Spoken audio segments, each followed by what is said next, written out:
Well, hello everybody. It's been a while, hasn't it? Get everybody caught up real quick.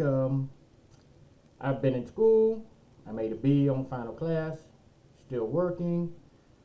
Life, it's been real busy. I'm just now really getting around to making videos again.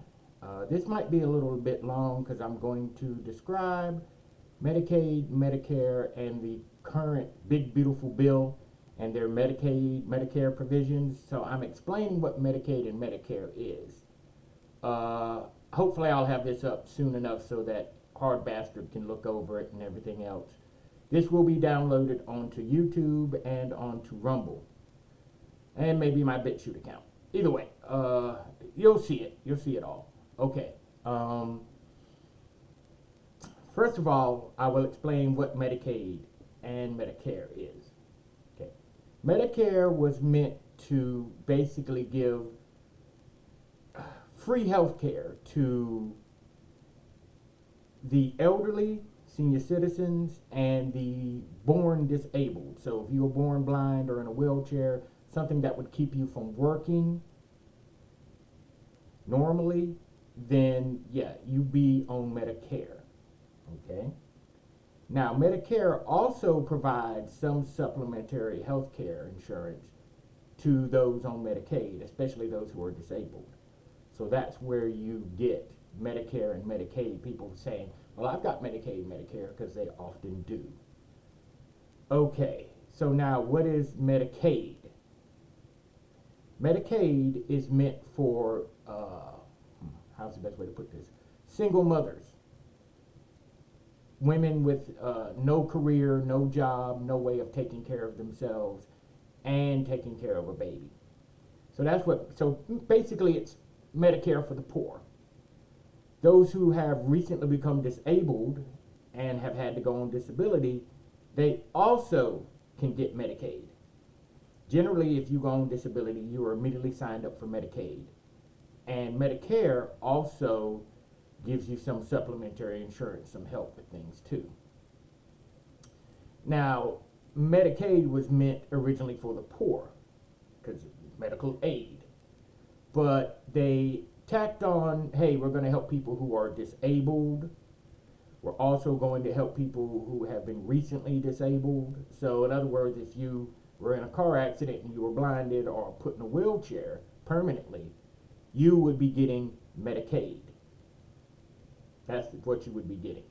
So I hope everybody understands that. So then what happened? Well, it's with every other government program, things get expanded. So after a while, we will include immigrants, both legal and illegal. Anybody coming across the border. That's just how it all got screwed up. That's just the best way I know how to put it. It all just got screwed up that way. We just kept adding more and more people onto the welfare rolls. For those women who are out of wedlock pregnancies and children, the system became so bloated with them. And now what I'm about to explain is how the bill, the big beautiful bill's Medicaid and Medicare provisions are supposed to work out. So Medicaid, as I originally stated before, is for seniors and people who are born disabled.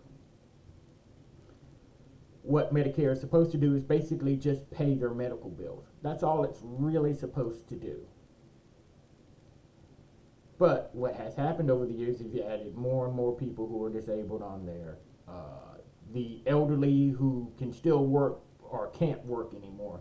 Because generally what you're supposed to do is when you retire, let's say you retire at 66 or 67, you go on Medicare.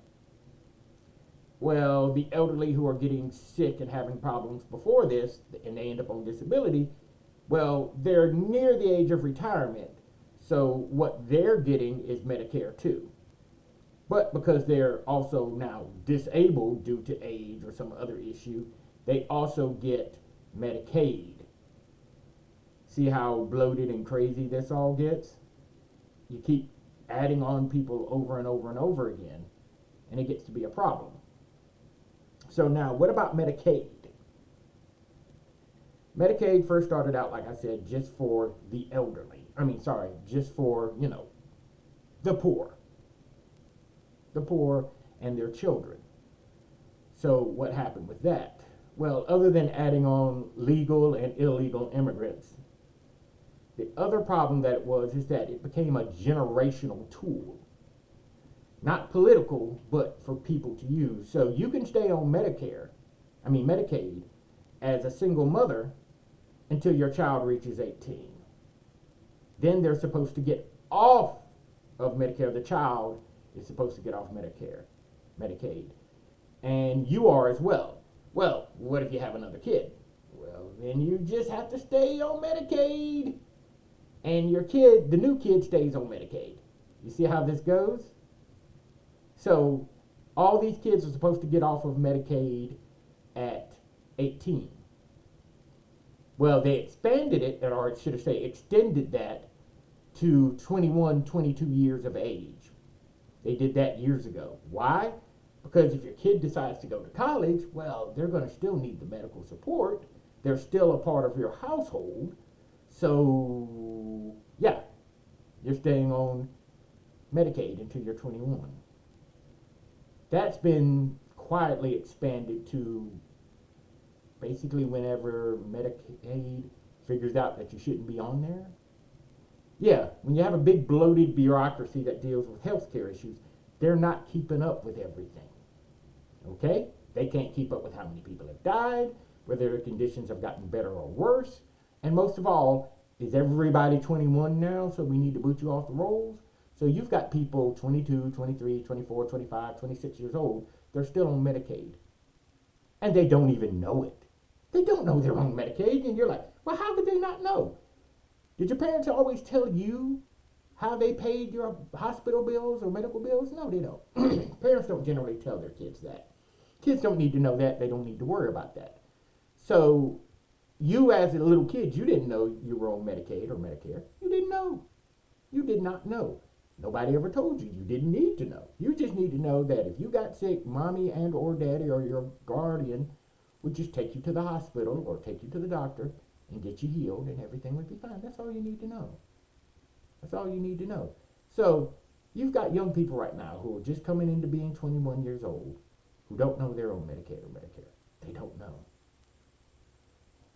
And you got some people who are in their mid to late 20s that are still on there. And the only reason they're on there is because they didn't know they were on there beforehand. And now that they do, they sit back and go, well, why would I get rid of good health care? That doesn't make any sense. So for all of you arguing about, well, we need free health care, you've been having it for several decades now. So, quit your bitching. So now, about the big beautiful bill and its Medicaid and Medicare provisions. This is simply what it's going to be, and this is what I've read up on. I will tell you right now, this is extremely difficult to find things out. I've got a copy of the bill itself, and the bill is 1,110 pages. I don't have time to read through all of that. I really don't. I don't think anybody else does either. That's just way too much to read. But I've gone through the Medicare provisions and Medicaid provisions. From what I can tell, here's what the deal is going to be. They're going to ask you if you're over 21 or right at 21 and you have been on Medicaid. Now, remember what I explained to you? That most young people who are on Medicaid got it from their parents being on Medicaid, from being impoverished.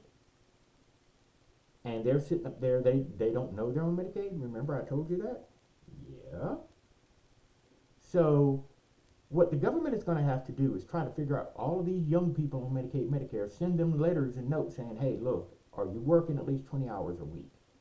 You need to work 20 hours a week, make enough money that they can pull Medicaid, Medicare expenses out of your check in the form of taxes. That's really what the bill is asking. Can we set up a provision that says if you are 21 years old or older and currently on Medicaid and you're able-bodied and able to work, you need to work at least 20 hours at a job or do some type of community service 20 to 40 hours a week. So either you work at McDonald's or wherever, or you go help at the local soup kitchen, or you clean up the roads. Now, knowing what I know about these systems, it's a good deal. It's a good deal, don't get me wrong, that's a good thing. 20 hours a week ain't gonna kill nobody. You know, helping out your community through community service, that's not gonna help, that's not gonna hurt anybody. But for those who choose to do community service type things, that is just going to be absolutely corrupted. Because all you got to do is go to your friend, like let's say you got a friend that works at the local soup kitchen or something, or you know somebody at the local soup kitchen or wherever, and say, hey man, look, I need to keep my Medicaid, man. Look, I need to keep my Medicaid, man. So can you sign me up here, and you know I'll come in once a week and work 4 hours. And your friend's going to say, yeah, sure. So they'll mark you as working 20 hours a week there, or 22 hours a week, whatever, and you've only stepped in and worked 5 hours. Okay, you only worked 5 hours and you didn't get paid for those 5 hours. You're happy living at home with mom paying for you or dad paying for you, or both of them, whichever one. So that part can be easily corrupted. I would generally just up front say, look, make it 20 hours of real work. Now also, there is the claim that, oh my gosh, they're going to lose, 86 million people are going to be taken off of Medicaid and Medicare rolls. Yeah. I will say at least half of that 86 million are people who are dead. Okay? That happens a lot. You'd be surprised how much that happens. You have somebody who, they retired at 60, or let's say 67. They retired at 67, and then they died 5 years later. Now, they were on Medicare during that entire time, and so was their spouse, if they had one. So they die at 70, 72. You think the grieving spouse is going to remember, my spouse is dead, you guys don't need to have them on the Medicaid, Medicare rolls anymore. No, they're not going to do that. They're not going to be thinking about that, and you can't blame them. Their spouse just died. They're not thinking of that. Okay? So a lot of these people are dead. They're dead, and it's going to take time to figure all that out. Now, as far as the illegals, I don't know how many of them are on there. If this is 86 million, let's say 22 million of them are people who are not here in the country legally. They're not committing crimes directly, but they are on Medicaid. Okay? So you got to get rid of them. The last bit would be, of course, the ones who are been on Medicaid since they were kids, and now they're adults, and you need to figure them out too. Now, for the people on disability who might get kicked off the rolls, the only reason they get kicked off the rolls is that they're not actually disabled anymore. Kind of rare, but it can and does happen. Okay? Believe me, it does happen. Now, the other thing about this bill that I looked up, the big beautiful bill, is that it's, let's say you pass it this year. Let's say somehow by November it's passed in full. None of this stuff kicks in till 2029, from what I can tell. That would include the Medicaid, Medicare reforms. Not cuts, they're just reforms. Because believe me, let's say we go through all 86 million people, we figure everything out, we get things cleared out, we save over, let's say, $300 billion.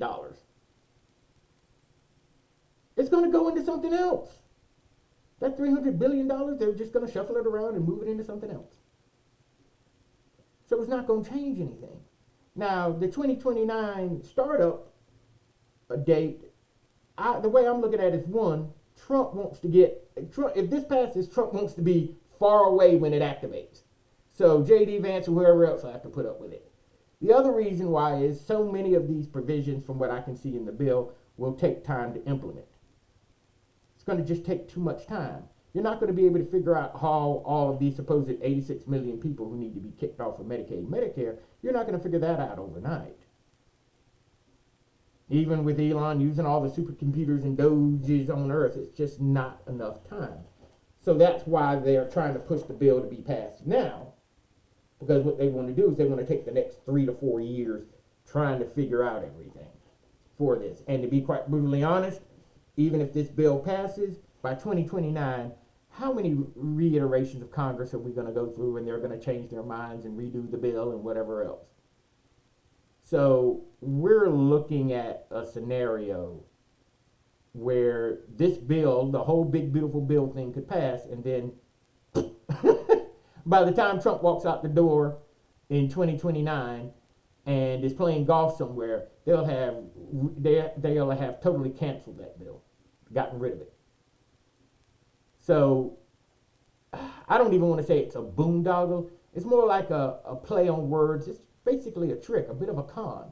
Yes, we're going to pass this big beautiful bill and it's going to fix all of these problems in 2029. It's bullshit. Okay, bullshit. I'll just go ahead and say it. It's absolute bullshit. We're getting played, kind of. Now, is it Trump playing us? Maybe. Is it his administration playing us? Probably. I just don't know. I just don't know in total. From what I've seen, this big beautiful bill so far, because I work in a restaurant, no tips, no taxes on overtime or tips would be great. I can tell you right now, all the waitresses at the restaurant I work at, they would love not to be taxed on their tips. So the way I'm looking at it is that this is a good idea. It's going to fix things and help us get money, but unless Congress has the guts to make sure that all of this works the way it's supposed to, we're not going to get anywhere with this. We may sign all of this stuff into legislation, and it may all come to pass, and we'll start dealing with the things, and we'll get the money back. We'll get, let's say, $500 billion to $1 trillion back. But if it just gets shuffled around in other bullshit, then that $1 trillion means absolutely nothing. We're just overspending again, just in a different way. Because from what I've seen of the bill and what I've heard, there's a lot of pork in it. And for those who know what pork is, it's useless, unnecessary spending. Which is one of the reasons why Elon is so upset about all of this. Because he's like, man, I done worked hard for about 4 or 5 months. Basically had my home companies get trashed. And then you guys are going to pass this big, beautiful bill that just takes all the money that I've saved you and puts it into bullshit. That's what Elon's upset about, and I can agree with him being upset. It's like taking my hard work and then spitting on it and then saying, oh, well, we didn't care really anyway. Well, all I can do is say, I hope we get this fixed in a way that makes sense and in a way that we do well with it. The Medicaid and Medicare rolls do need to be fixed. These massive social welfare program boondoggles, something does need to be done. But if we don't get it done and get it done correctly, then we'll just be right back here where we are right now, 5 to 10 years from now. And that would truly be a waste of not only time, resources, energy, but all of Elon and Doge's hard work. All right, folks, we're right at 18:30, 18 minutes and 30 seconds. I really don't have much else to say other than hopefully this video comes out, and then the next, I'll try to do another video today and put out as much as possible. For those of you who watch this, remind HB about it and let him, hopefully he'll play it during this show so he can give people a really good explanation of what's going on with that part of the bill. As far as other things with the bill, I'll look over things, and if I see something interesting to make a video about, I will talk about it. Alrighty then. Everybody take care and have a blessed day. Bye-bye.